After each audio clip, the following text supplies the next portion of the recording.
कथा के बीच में ही जन्माष्टमी भी पड़ेगी। बोलो तो सही है, पड़ेगी ना जन्माष्टमी, कथा के बीच में ही पड़ेगी जन्माष्टमी। और भगवान कृष्ण का महोत्सव लोग मनाएंगे, जन्माष्टमी भी मनाएंगे, आप और हम भी मनाएंगे, खूब जन्मोत्सव भी हो, पड़ेगी। पर क्या श्रीमद् भागवत कथा कहती है क्या भगवान कृष्ण का जन्म केवल जन्मोत्सव एक ही दिन मनाना चाहिए? श्रीमद् भागवत कथा में वेद व्यास जी वर्णन करते हैं, सुखदेव जी महाराज राजा परीक्षित से कहते हैं कि भक्त अपने दिल में रोज मानना चाहिए कि आज मेरा कृष्ण मेरे हृदय में प्रकट हुआ है,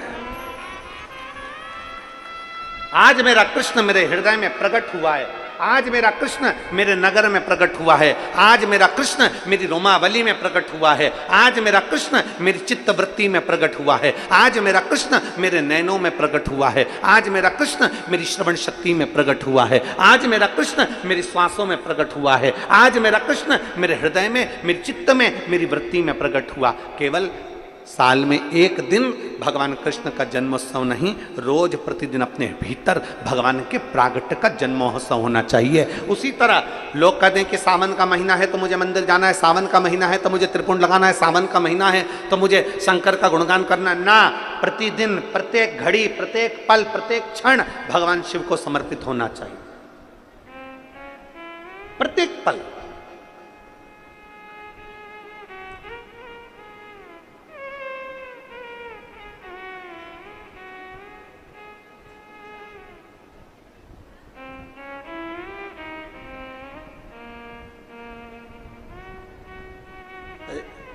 नांदेड़ में पहले भी हम आ चुके हैं, एक बार उनके स्नान का हम लोग रखते हैं। तो कल रात्रि को 8 बजे से 9 बजे तक हमारे YouTube चैनल पर, फेसबुक पर आप लोग लाइव ठाकुर जी के 1 घंटे का 8 बजे से 9 बजे तक स्नान का दर्शन रात्रि को कर सकेंगे। मोबाइल पर आप लोग आराम से अपने YouTube, फेसबुक पर ठाकुर जी के सुंदर स्नान का दर्शन, जो साल में एक बार का हम लोग करते हैं, उसका दर्शन आप कर सकते हैं। एक पात्र में जल और दूध ले लीजिए।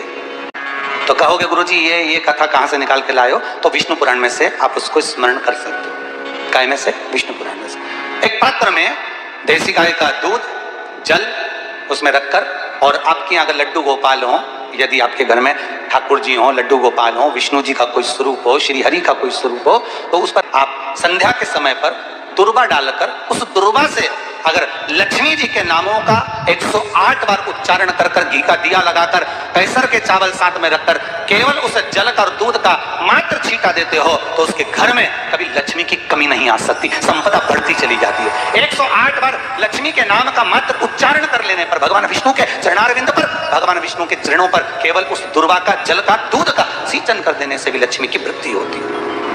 आपके घर में छोटे से ठाकुर जी हैं, आपके घर में छोटा सा कन्हैया है, और छोटे से कन्हैया जो पुराने समय का है, उसको नेत्र भी लगाने की जरूरत नहीं है, क्योंकि उसके नेत्र हैं। और मान लो तुमने इतना बड़ा कन्हैया ले लिया तो, अरे बोलो तो जम के जरा, और उसका कोई एक नेत्र कहीं गिर गया, एक नेत्र कहीं चले गया, तो फिर दूसरा नेत्र लगाना पड़ेगा कि नहीं लगाना पड़ेगा? और अगर एक नेत्र पर रखोगे तो अच्छा लगेंगे कि ठाकुर जी? नहीं, तो नेत्र होना। जितनी बड़ी मूर्ति होती है, जितना बड़ा स्वरूप होता है, जितना बड़ा शिवलिंग होता है, जितनी बड़ी मूर्ति की स्थापना होती है, उतनी उसमें सेवा की और भाव की जरूरत पड़ती है। भगवान विष्णु ने जाते हुए शिव बाबा को देखा, शंकर भगवान से, भगवान नारायण ने कहा आप कुछ कहेंगे नहीं? भगवान शंकर कहते हैं नारायण चिंता मत करो, ये बद्रिकाश्रम में जो आएगा चने की दाल चढ़ा कर जाएगा, चने की दाल को मंदिर के पीछे बैठकर ओम नमः शिवाय बोलकर जो नारायण को समर्पित करेगा, उसके मनवांचित फल को मैं 3 महीने में पूरा कर दूंगा, उसके मन की कामना को मैं 3 माह में पूर्ण कर दूंगा। आज भी नियम है, चने की दाल को लेकर जाते हैं, बद्रिकाश्रम के मंदिर के पीछे बैठकर चने की दाल को लेकर ओम नमः शिवाय का जाप करते हैं। 7 बार ओम नमः शिवाय बोलकर चने की दाल वापस घूमकर भगवान विष्णु को समर्पित करी जाती है, तो 3 महीने में मनोकामना पूरी हो जाती है। भगवान की मूर्ति जितनी छोटी होगी उतना सुख देती है, जितनी बड़ी हो जाएगी उतने लाड़ की जरूरत पड़ जाएगी, उतने लाड़ की जरूरत।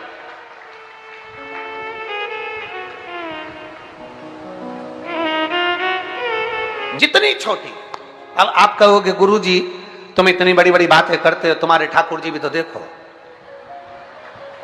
कितने बड़े हैं। आपको मालूम होगा कि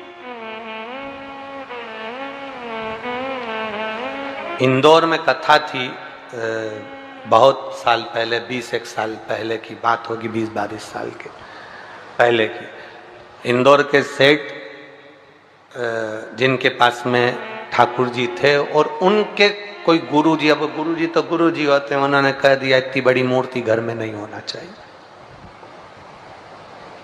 अब उनको कह दिया कि इतनी बड़ी मूर्ति घर में नहीं होना चाहिए, तो वो इनको नर्मदा जी में विसर्जन के लिए लेकर जाने लगे या कहीं देने के लिए जाने लगे।